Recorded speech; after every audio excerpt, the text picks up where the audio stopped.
अतना ब्यास लोग बड़े समाजन के सिखाओ जाला कि लायक बात बोलो, समाजन के सिखाओ जाला कि हंसे वाली बात बोलो, पर्सनल देह पर लाके ब्यासों को हंसी आवे। आई लोग का शुरू कइले बा, ई लोग का शुरू कइले बा कोमी की कहानी बड़ा बढ़ले हम जगह कहले रहमी कि मनमो कहम के अब खड़ा होकर माइक को अब के दस दे उठा उठा ओई उठा अभी नहीं बाओ तार गणिया ना फाटी तार का पेलब लू कि तार अपरिया मुंह में निकल जाए ऐसे हमार तार निकाले के परत होई हमारा पोलियो लगोड़ के जोड़ वही में बा हमार तो है के परे लगी बहरी आई ना बहुत लंबा कमाइल भाई आई ना सुदर्शन के रहले के बा आसपास आर को के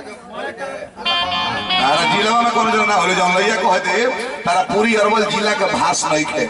जौन लय बात तू गाड़ हिलावत करो इतना बढ़िया गान हिला होता रहे जो झारखंडी गीत गा के नाचत रहे कि गोलकारे चक्कर भी होनी और 20 आदमी खड़ा हो जाए सुनू तो कुल ही जाने कलना नहीं कर गाना छिप जाएगा फाटी जाए। अरे गीतियों सुना है तारा भाई बताइए है फिल्म के गीत है बंधन प्यार के ए गोरी चलना घुमा दिया तन गाँव रे चलना घुमा दिया तार का दिन बोल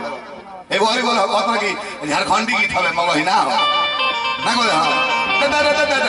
ऋषिकपुर के फिल्म रहे साजन का घर ओमे के गीत हवे ओहे में कलो तार का बम कि नजर जी धर जाए तू की नजर आए नजर जी धर जाए की नजर आए ये मेरे इश्क की इम्तिहा है सनम ये मेरे इश्क की इम्तिहा है सनम दिया जाए बिना तेरे दिया जाए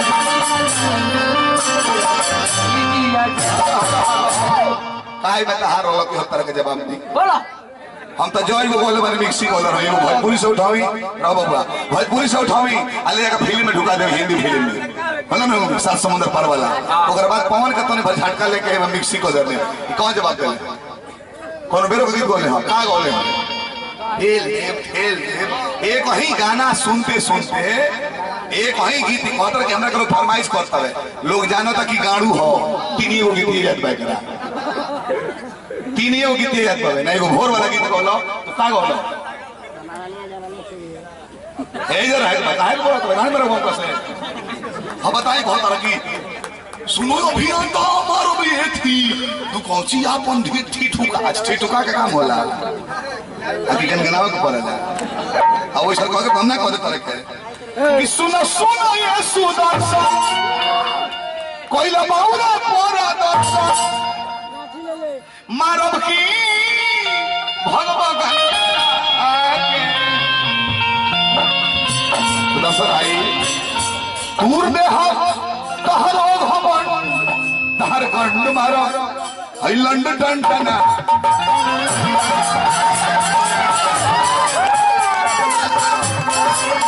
दूर दे हम भरोसा भवन तार कंड मारो लंड टंटना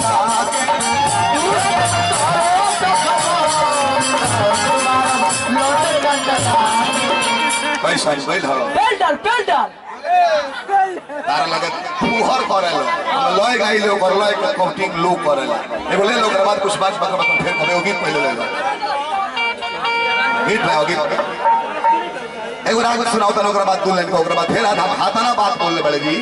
बोलले बाड़े ना बोलले भाई एताना अरा के दारा हो केसत में बोले बनी 1.5 साल पहले एगो लाभ कहे के लोग देखे खाली गाना डोलौ रात भर गाना डोलाते श्रोता लोग भी मऊ बनाती गाड़ियों नहीं खेदु एकर गाड़ियों नहीं खेदु खाती का जना दर्जन आदमी से गाने मेरा वाला खादो नहीं कभी एकर गाड़ियों नहीं खेदु खाता हमने के हाथ हिलौला पर दुखा जाला आ एकर गाड़ियों नहीं खेदु खा ऐसा गाड़ी भी कि तू खा एगो न चलिए झाल बजाओ कहू झाल बजाओ ना हम गाड़िया क्या कहो काला तक निकल के बाना काला का बाना खाली गांव के गोल गाला ओकरे के जोड़ी जन के तुमाओ चाहे जो करता से मरवाइए लो और हम प्रोग्राम फेर दे पेलबे कर भर लग हां गावे का बात ई गाड़ी के कमाई दिनो पेलो बाजो पेलो पेलब रे पेलो अपना पुराण को कतार गणिए में ठेलब रे ठेलो ई गाड़ी के कमाई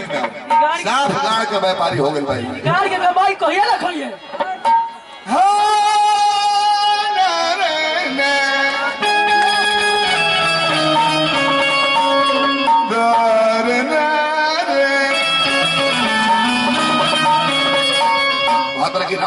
तो से भाई रहे ना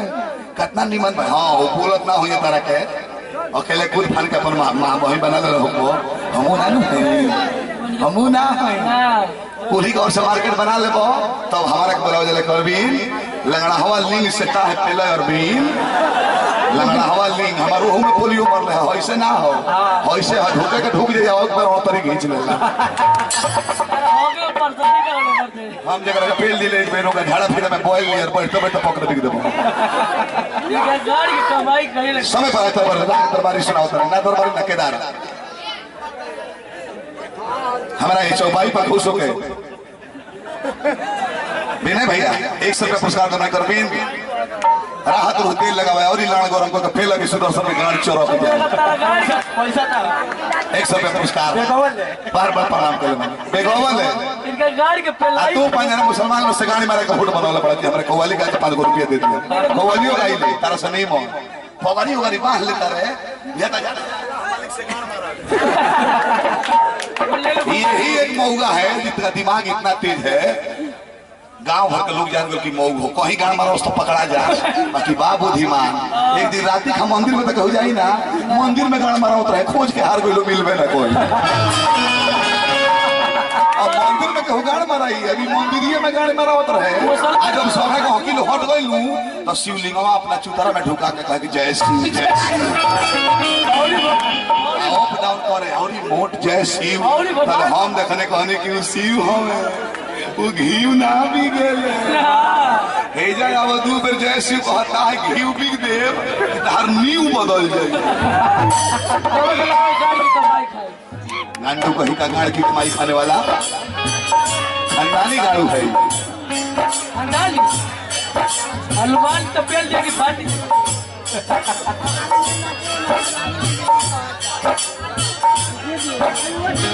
इस गांडू को देख के मुझे शर्म लगता है अहिर हतना गांडू हो ये नहीं सब अहिर बड़ारा जिला में अहिर के ब्याह समय सीनर है राधा किशोर अहिर के माने वाले छाती तान के मुंह छांट ले बाबे बोलबो तो मरबो करी पटक के आके हे गांडू के गांड मरवाला ये गांडू है अहिर नहीं है अहिर नहीं है अहिर इतना बड़ा गाड़ू हो ही नहीं सकता है मेरा चैलेंज है भगवान कसम इतना बड़ा गाड़ू अहिर ना हो झूठों में जादू लिखने वाले जादू मरद जाता हो वो छांट के अम्मारी की फारसी गाड़ू अहिर है क्या रे सुदर्शन तू भी गाड़ू निकले क्या रे गाड़ू अहिर का नाम रोशन करना चाहिए तो अहिर का नाम तो डुबा रहा है ये पूरी देश में अहिरे हो जाता है किसान बर्दाश्त ना करे और ये इतना बड़ा गाड़ू है कि कितनों कुछ को बनाना बर्दाश्त हो जाए क्या रे गाड़ू वो बलमो को सलाम वाली नाऊ हो चिट्ठी भेजी नाऊ हो चिट्ठी भेजी ना भेजी तारे ताकि यो चक में भेज दी वो डोलिया कहाँ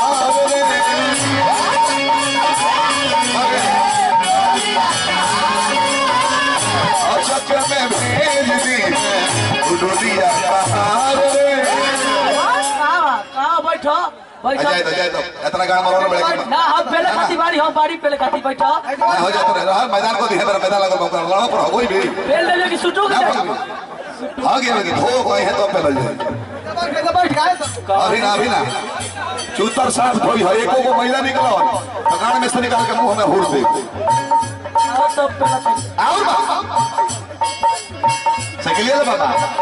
नाम हो चिट्ठी भेजी